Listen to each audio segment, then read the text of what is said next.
الحمد لله وحده والصلاة والسلام على من لا نبي بعده وعلى آله والصحابة أما بعد. On arrive au sous-chapitre.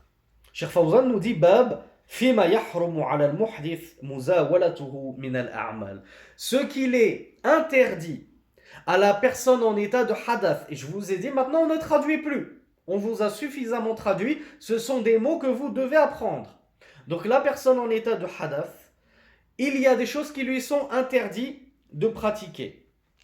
Cheikh Fawzan nous dit هناك بعض من الأعمال التي يحرم أو تحرم على المسلم إذا لم يكن على طهارة أن يزاولها لشرفها ومكانتها. Il y a certaines choses qui, en vertu de leur noblesse et de leur mérite et de leur statut, sont interdites à celui qui n'est pas en état de pureté.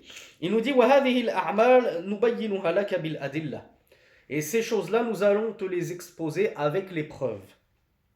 Cheikh Fawzan nous dit اعلم يا أخي أن هناك أشياء تحرم على المحدث سواء كان حدثه أكبر أو أصغر وهناك أشياء يختص تحريمها بمن هو محدث حدثا أكبر. Cheikh Fawzan nous dit sache mon frère qu'il y a des choses qui sont interdites au muhdith qu'il soit dans un état de petit hadath ou de grand hadath. Petit hadath, impureté mineure, grand hadath, impureté majeure. Il nous dit il y a d'autres choses qui ne concernent que le muhdith en état de hadath akbar, de grande impureté. Et qui ne concernent donc pas le muhdith en état de petite impureté. Cheikh Fawzan nous dit فَالْأَشْيَاءَ الَّتِي تَحْرُمُ عَلَى الْمُحْدِثِ أي الْحَدَثَيْنِ. Nous allons traiter premièrement des choses interdites à effectuer, à opérer, à mettre en pratique par celui qui est dans un état d'impureté, quel qu'il soit, que ce soit un état de grande impureté ou un état de petite impureté. Cheikh Fawzan nous dit Massul mushaf sharif, toucher le mushaf, le Coran, le noble Coran. Donc Cheikh Fawzan nous dit que toucher le Coran, c'est interdit à celui qui se trouve dans un état de petite impureté, aussi bien qu'à celui qui se trouve dans un état de grande impureté. Ne te dis pas, ah moi j'ai perdu mon wudu, mais ça va, je suis pas en état de janaba. Ou la femme qui se dit, moi ça va, j'ai pas mes règles. J'ai juste perdu mes ablutions, je suis pas en état de règle. Est-ce que j'ai le droit de toucher le mushaf? Cheikh Fawzan nous dit non. C'est la première chose qu'il a mentionné. Première chose que ton état d'impureté t'empêche de faire, c'est de toucher le mushaf. Alors on dit bien toucher le mushaf. On n'est pas en train de dire lire le mushaf. Si tu es en état de petite impureté, c'est autre chose. Mais là, Cheikh Fawzan est en train de nous parler de ce qui est interdit en état de grande et de petite impureté. Donc toucher le mushaf, ça concerne toute personne en état d'impureté, que ce soit une grande ou une petite impureté. Cheikh Fawzan nous précise bidouni ha'il, sans qu'il y ait un obstacle entre ta main et le mushaf. Donc qu'est-ce qu'on en comprend? On comprend que la sœur ou le frère, mais plus communément ce sont les sœurs qui portent des gants. Enfin, on espère qu'avec tous les rappels qu'on a fait, maintenant la plupart des sœurs qui nous écoutent se sont mis à porter des gants pour cacher la aura des mains qui est une aura du nazar, on le rappelle. Si tu portes des gants, tu peux toucher le mushaf. Donc à partir du moment où il y a un obstacle, tu mets quelque chose entre ta main, ta peau et le mushaf, tu peux le toucher. Comme on va le voir, tu peux le prendre dans une couverture, tu peux le prendre dans un sac. Ce qui est interdit, c'est de le toucher directement, nous dit Cheikh Fawzan, bidouni ha'il, sans qu'il n'y ait d'obstacle, d'obstruction entre toi et le mushaf. Il nous dit وَذَلِكَ لِقَوْلِ اللَّهِ تَعَالَى لَا يَمَسُّهُ إِلَّا الْمُطَهَّرُونَ. Comme dans Surat Al-Waqi'a, verset 79. Quelle est la preuve de Cheikh Fawzan? C'est le verset de Surat Al-Waqi'a, verset 79 pardon, de Surat Al-Waqi'a, où Allah Azza wa Jal dit ne le touche, c'est-à-dire Al-Qur'an, que les purifiés. Alors Cheikh Al-Albani, rahmatullahi alayhi, il a très bien expliqué.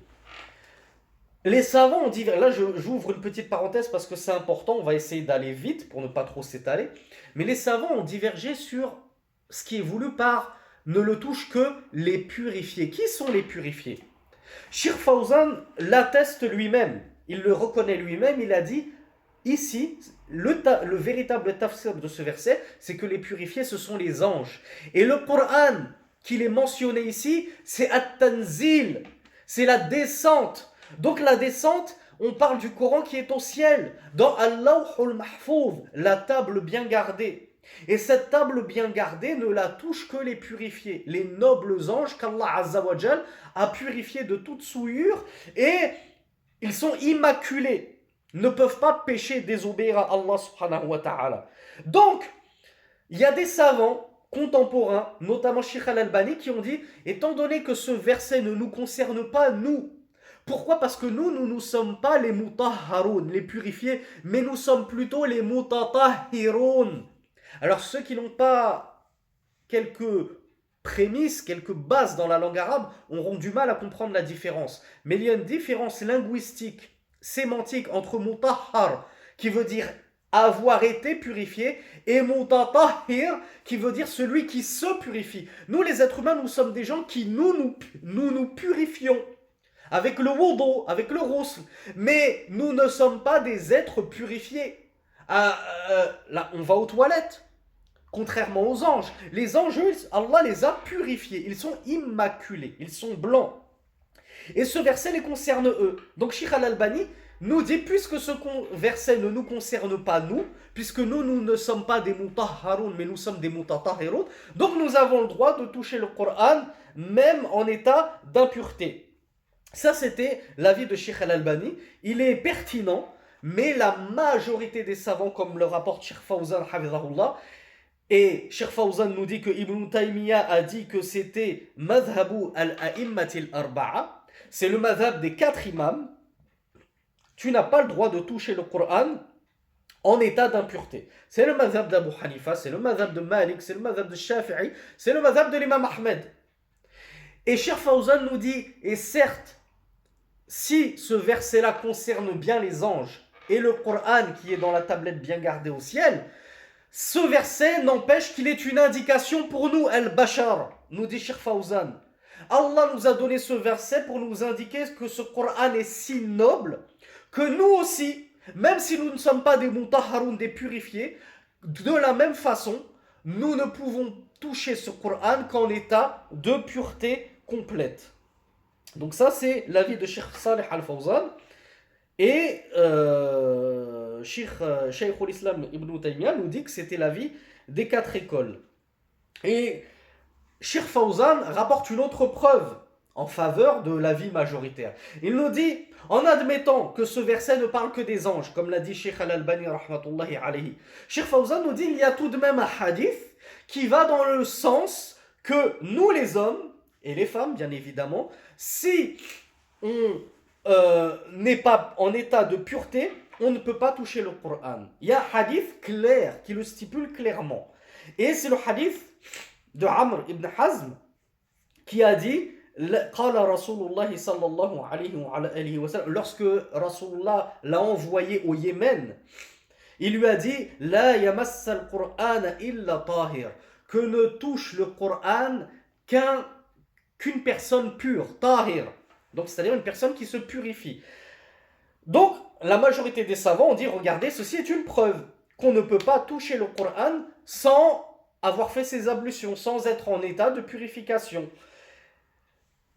Et les savants qui soutiennent le deuxième avis, notamment Sheikh Al-Albani rahmatullahi alayhi, ils vont dire, il faut comprendre ce hadith à la lumière du contexte. Rasulullah sallallahu alayhi wa sallam, il a envoyé Amr ibn Hazm au Yémen. À l'époque, les gens du Yémen étaient des Ahlul Kitab. Et les Ahlul Kitab, est-ce que ce sont des gens purs ou ce sont des gens impurs? Étant donné que ce sont des associateurs, des polythéistes, ce sont donc des gens impurs. Car connaissez-vous plus grande impureté que le kufr et le shirk? Donc, leur cœur est impur. Et donc, tout leur être est impur. Alors, quand on dit qu'ils sont impurs, c'est ma'nawiyan. C'est-à-dire, ils sont impurs immatériellement parlant. On ne va pas dire que si tu touches la main de ton voisin kafir, ça y est, tu as récolté une impureté. Attention, il ne faut pas comprendre les choses ainsi. Mais, comme les Ahlul Kitab du Yémen étaient des personnes impures à cause de leur shirk, impureté ma'nawiyan, immatérielle, ces savants-là ont dit que ne le touche que, fais une petite mise au point, pardon, parce que ça a du mal à décoller.